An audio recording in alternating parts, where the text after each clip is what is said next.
এরপরে জিলকাদা আর জিলহিজ্জা, এই দুইটা মাস এত বরকতময়, বান্দারা মক্কা শরীফের বাইতুল্লাহ হজ করতে যায় কি যায় না? কথা বলেন, যায় কি যায় না? কেন যায়? কারণ আমার আল্লাহ তাআলা বলেছেন যে তোমরা টাকা হলে হজ করো। হ্যাঁ, টাকা হলে হজ করলে কি হবে? একজন বাচ্চা ভূমিষ্ঠ হলে যে পরিমাণ নিষ্পাপ, ওই মক্কার হজ যখন তোমরা কাবা ঘরে তওয়াফ করবা, এর বিনিময়ে তোমাকে একদম এখন মাত্র সন্তান জন্মগ্রহণ যে কোনো নিষ্পাপ, আল্লাহ তাআলা হজের বিনিময়ে তাকে এই পরিমাণ নিষ্পাপ বানিয়ে দিবেন। সুবহানাল্লাহ।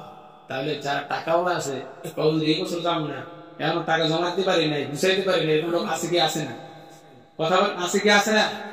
এই সমস্ত লোক থেকে আমাদেরকে হেফাজত থাকতে হবে। নাই টাকা, অল্প, আল্লাহকে দোয়া করতে হবে, আল্লাহ আমি গরিব, আমার টাকা আমি গুছাইতে পারি না, আল্লাহ তুমি ব্যবস্থা করে দাও। তাহলে আল্লাহ তাআলা নবী বলে ওই বান্দার জন্য আমার আল্লাহ তাআলা হজের ব্যবস্থা করে দিবেন। সুবহানাল্লাহ। জিলহজ্জা, জিলকাদা, এই দুইটা মাসের মধ্যে বান্দারা কি করে হজের জন্য প্রস্তুতি নেবে। আর মারামারি এবং রক্তপাত, যুদ্ধ বিগ্রহ এই মাসগুলোর মধ্যে করতে পারবে না, আল্লাহ তাআলা হারাম করে দিয়েছেন। হারাম করে দিয়েছেন কে? মুহাম্মদ বলেন কে? আল্লাহ তাআলা হারাম করে দিয়েছেন। এখন আমরা এইগুলোর মধ্যে পাপটা বেশি করি কি করি না? এমন করে রমজান মাস আইতেছে সামনে, কয়েক মাপটা চাই।